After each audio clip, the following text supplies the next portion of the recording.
Hey guys, how's it going? Hope you're having a great day. Start off another week, and hopefully your week is off to a good one. Mine's off to a pretty good one. I started a 3-day refresh today. It's only 3 days, so it's not so bad, but I kind of like it. I usually feel a lot better having done it. Feel a little bit more energized, and I get back into more healthy eating habits because since Christmas I haven't been so healthy, so I need to get myself back on it. Hey Angela, how's it going? So I was going to talk about stress today. I think we can all agree that life is stressful. And what stress is just your body's response to real or perceived threat. And we all experience it, and learning to deal with it is really important so that you stay healthy. Hey Richard. So it can be good and bad. In a way, stress can be good in that it will kind of motivate you to focus and get the thing done that you need to get done.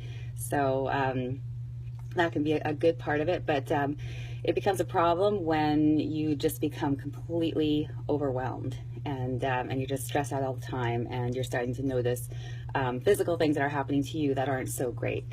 So, and also what happens when you're really overwhelmed is quite often you will try to avoid the problem that's causing you the stress, which can make the problem worse and the stress worse.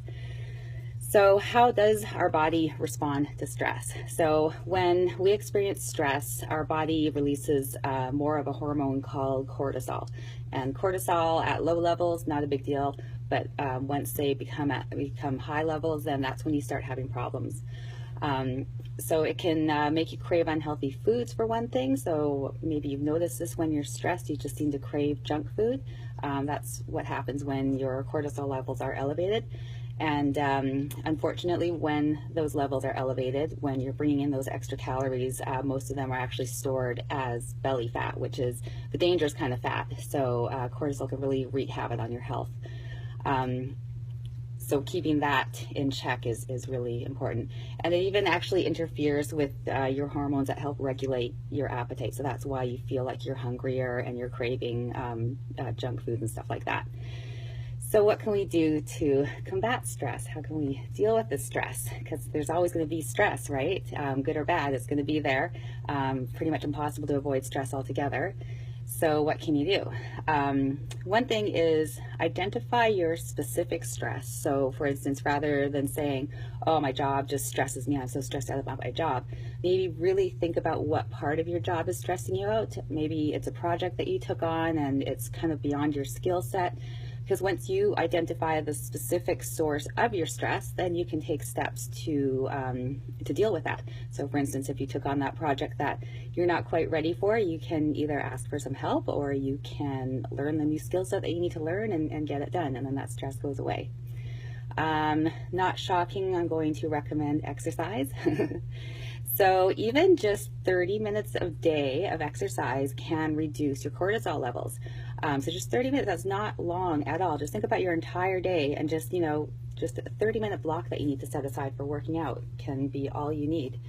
I recommend, if you're going to do the shorter workout, to do interval training. So you do, a certain amount of time low intensity and a certain amount of time high intensity, and you just alternate between the two for your workout.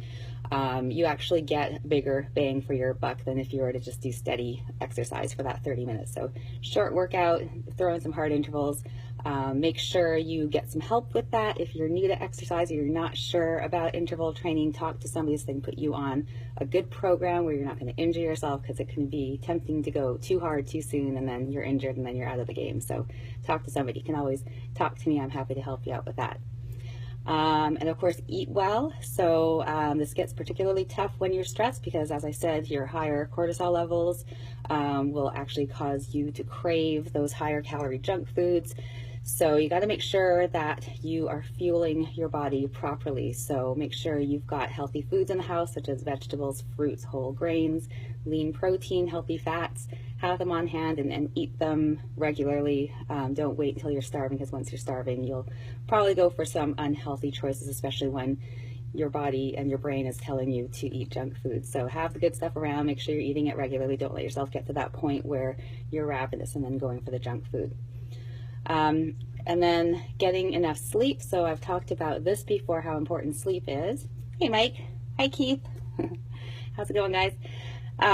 So enough sleep, 7 to 8 hours is what they recommend on average. For most people, it is enough sleep for them to be getting every night. And they actually found that you can reduce your cortisol levels by more than half of what people who get less than 6 hours of sleep a night are at. And I'm still working on getting enough sleep every night. I did like 2 days in a row where I got like 8 hours sleep. It was awesome. And then the third day I got like less than 5. So still working on it. It does feel better when you get enough sleep, that's for sure.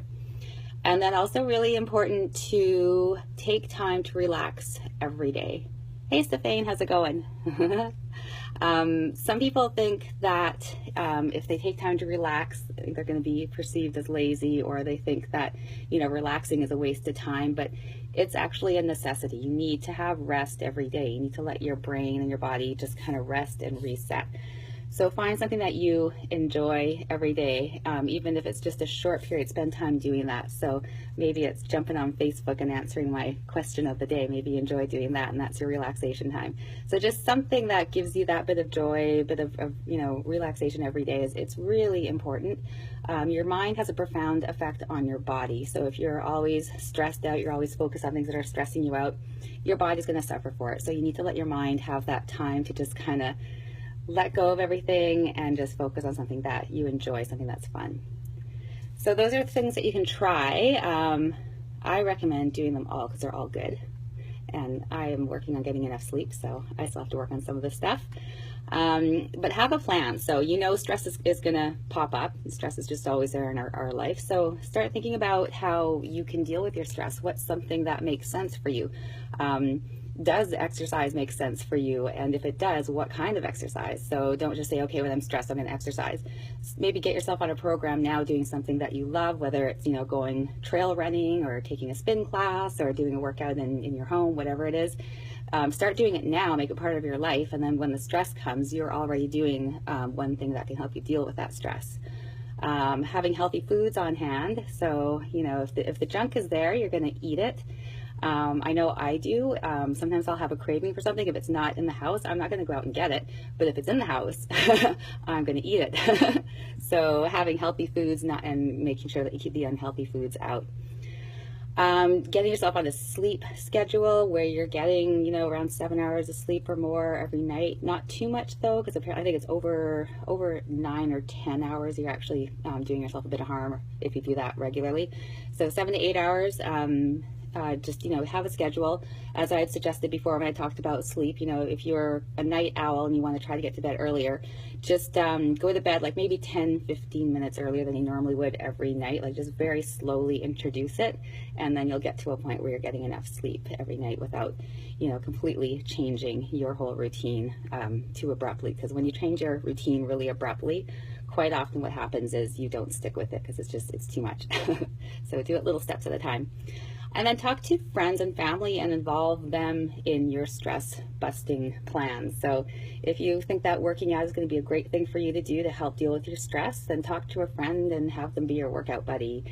Or, just maybe it's something you enjoy doing to relax, something that you're doing with a friend or family, your partner or whatever. Just, have them included in it as well, because you do better when you've got support of other people. And as I've said a few times now, stress is just always going to be there. It'd be nice if it would go away. But we get to decide, how we react to the stress and how much of an effect it has on us. So, have a plan in mind, and the next time something really stressful comes up, you'll be ready to deal with it. So I've got to get going. Hey, Laura, how's it going? Hi, Robin. I've got a client coming in about 15 minutes, and I want to tidy up my studio so it looks nice for her. So I will see you again tomorrow. Have an awesome evening. If you have any questions or want to discuss anything further, always feel free to message me anytime. I'm really happy to talk to you. You can also check out my blog, holyfit.ca or holyfit.com. Either way, you'll get there. Lots of posts on there if you're interested in checking those out. Hey, Ryan. All right, guys. See you soon.